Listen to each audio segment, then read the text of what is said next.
Omelette বা মামলেট খেতে আমরা কম বেশি বাচ্চা থেকে বড় সকলেই কিন্তু ভীষণ পছন্দ করি। আজকে আমি একটা এগ অমলেট বা ডিমের মামলেটের রেসিপি শেয়ার করছি। আজকের রেসিপি ভেজিটেবল অমলেট। এই ভেজিটেবল অমলেট খেতে যতটা সুস্বাদু বানাতেও কিন্তু ঠিক ততটাই সহজ এবং সময় কিন্তু ভীষণ কম লাগে। মাত্র 10 মিনিটে এই অমলেট তৈরি হয়ে যায়।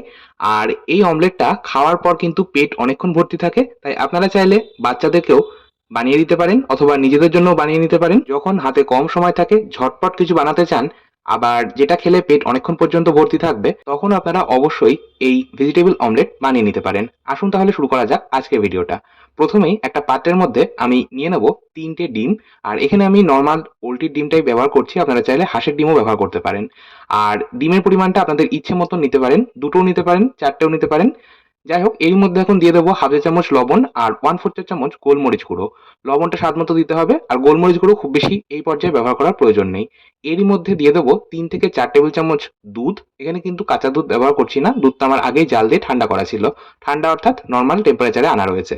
এখন এই সমস্তটা একটা হ্যান্ড হুইস্কারের সাহায্যে মিশিয়ে নিচ্ছি। আর এই কাজটা কিন্তু একটু ধৈর্য ধরে একটু সময় নিয়ে করতে হবে। এই ডিম ফ্যাটানোর উপরেই কিন্তু নির্ভর করবে আপনাদের অমলেটটা কতটা পারফেক্ট তৈরি হবে, কতটা ভালো তৈরি হবে। ডিম যত ভালো ফ্যাটানো হবে, অমলেটটাও কিন্তু ততটাই ভালো তৈরি হবে। এই অমলেটে অবশ্যই কিছু ভেজিটেবলস প্রয়োজন। যেহেতু এটা ভেজিটেবল অমলেট, কি কি ভেজিটেবলস বা সবজি নিয়েছি সেগুলো আমি বলে দিচ্ছি। একটা মাঝারি সাইজের গাজর আমি মাথার কাছে আর পেছনের কাছে অল্প করে কেটে খোসাটা ছাড়িয়ে ধুয়ে রেখেছিলাম। এখন একটা গ্রেটারের সাহায্যে গ্রেট করে নিচ্ছি। আপনারা চাইলে একদম মিহি করে কুচিয়ে নিতে পারেন। তবে আমার মনে হয় এইভাবে গ্রেট করে নিলে কাজটা বেশি তাড়াতাড়ি হবে আর গ্রেট করে নেওয়াটাই বেশি সুবিধার হবে। এরই সাথে অবশ্যই একটু ব্যবহার করব পেঁয়াজ। পেঁয়াজ এখানে আমি একটা মাঝারি সাইজের পেঁয়াজ নিয়েছি আর পেঁয়াজের মাথার কাছে আর পেছনের কাছে কেটে খোসা ছাড়িয়ে ধুয়ে রেখেছি। এখন একদম ছোট করে কুচিয়ে নিচ্ছি। এরই সাথে আমি একটা মাঝারি সাইজের টমেটো ব্যবহার করব। টমেটোটাও আমি মাথার কাছে অল্প করে কেটে একটু ধুয়ে রেখেছি। তবে টমেটো কিন্তু আমি শুধুমাত্র খোসাটা ব্যবহার করব, মানে মোটা যে খোসাটা থাকে সেটাই কিন্তু ব্যবহার করব।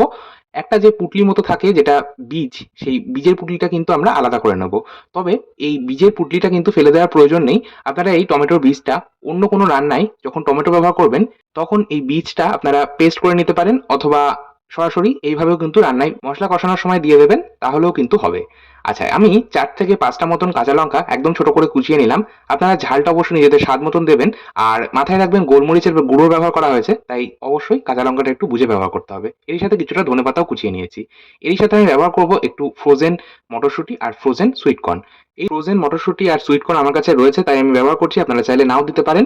আর এই সবজিগুলোর মধ্যে কোনো একটা যদি আপনারা বাদ দিতে চান, তাহলে বাদও দিতে পারেন। আবার যদি একটু মাশরুম ব্যবহার করতে চান, মাশরুমও ব্যবহার করতে পারেন। এর মধ্যে 1/4 চা চামচ লবণ আর 1/4 চা চামচ গোলমরিচ গুঁড়ো দিয়ে মিশিয়ে নিচ্ছি।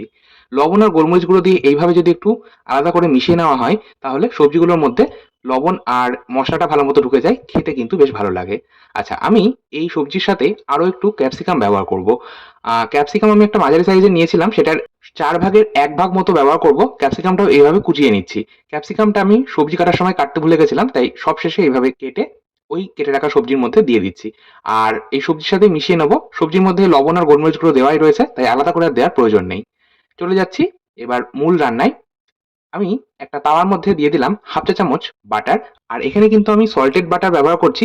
আপনারাও যদি সল্টেড বাটার ব্যবহার করেন, তাহলে কিন্তু লবণটা একটু বুঝে ব্যবহার করবেন, কারণ বাটারের মধ্যে লবণের একটা ভাগ থাকে। তাওয়ার ওপর আমি বাটারটা খুব ভালো করে মাখিয়ে নিলাম বা ব্রাশ করে নিলাম। আর তাওয়াটা আমি হাই ফ্লেমে গরম হতে দিলাম। অপরদিকে ডিমের যে গোলাটা আমি রেডি করে রেখেছিলাম, সেটা আরো একবার মিশিয়ে নিলাম, কারণ ডিম যদি এভাবে গুলিয়ে রাখা হয়, তাহলে কিন্তু লবণ আর গোলমরিচ গুঁড়ো যেটা ব্যবহার করা হয়েছে সেটা নিচে তিতিয়ে পড়ে। তাই অবশ্যই তাওয়ার ওপর দেওয়ার আগে একবার এইভাবে মিশিয়ে নেবেন। অপরদিকে তাওয়া গরম হয়ে গেছে, গ্যাসের ফ্লেমটা একদম লোতে করে নিয়েছি। আর এই সম্পূর্ণ কাজটা কিন্তু লো ফ্লেমে করতে হবে।